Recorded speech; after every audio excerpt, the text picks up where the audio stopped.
Machine Learning in Health and Life Science workshops starting September 2019. Come and join us. The Centre for Educational Development and Support are organising a series of workshops on the potential impact of machine learning on the professions around health and life science.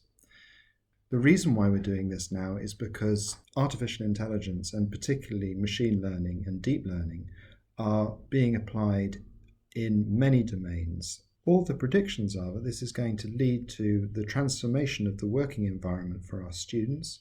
Whilst machine learning is going to become increasingly ubiquitous, big data is becoming a very important issue both socially and technically. And like all technologies which start off as a sort of niche domain for technical people, eventually they become available to everyone. And this means challenges for universities. So that's what this series of workshops is really about. Machine learning technologies are very rapidly approaching maturity.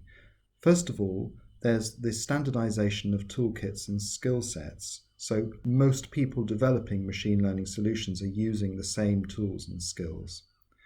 Secondly, the access to big data, which is necessary in order to train machine learning, is very widely available on the internet and is being supported by large corporations like Google. Thirdly, machine learning solutions are becoming available on personal devices like mobile phones. And finally, this is all producing a very rapid growth of large communities of software developers online, all pursuing solutions in machine learning. Now, behind all the hype around machine learning, it's important to actually look at what this technology is. If we compare it to database technology, which we've had for 40 years or so, then basically you can think of a database as a big bucket where you put data in and users can make requests and get data out of it. But basically the data you get out is the data that you put in. Machine learning is a way in which a machine can be configured with what we call training data so that users can present unknown data and get a prediction from the machine. The user's judgment of the utility of that prediction can be used to refine the training of the machine. So the machine is always anticipating data it doesn't necessarily know about, but can infer what it might be from what it already knows. Here's a quick example with a tool that you'll be able to play with during the workshop. It basically recognizes images and has been programmed with thousands of images on the internet. Another example is a program that's been trained to identify the position of the body as people move their limbs around. What does this mean for the future of work? Well, in a nutshell, it means humans and machines working in partnership. So machines will give humans automatic judgments which humans will find useful. But then humans will be able to assess the judgments that the machine gives them so that the training of the machine can be improved and the machine can make better judgments in the future. That is essentially what we're going to see.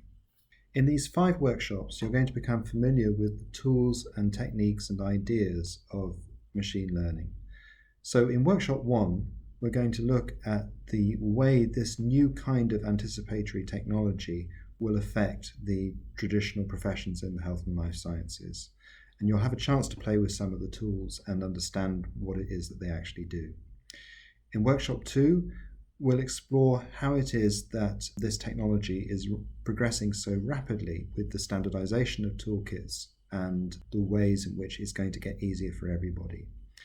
In workshop 3, we're going to look at data and the massive data sets which are now available for people to explore machine learning online, but also to look at some of the sort of darker sides of machine learning and AI around surveillance. In workshop 4, we'll consider how the future of work might look when training computers becomes as important as training humans. And finally, this carries lots of educational implications. How do universities respond to this kind of technological challenge?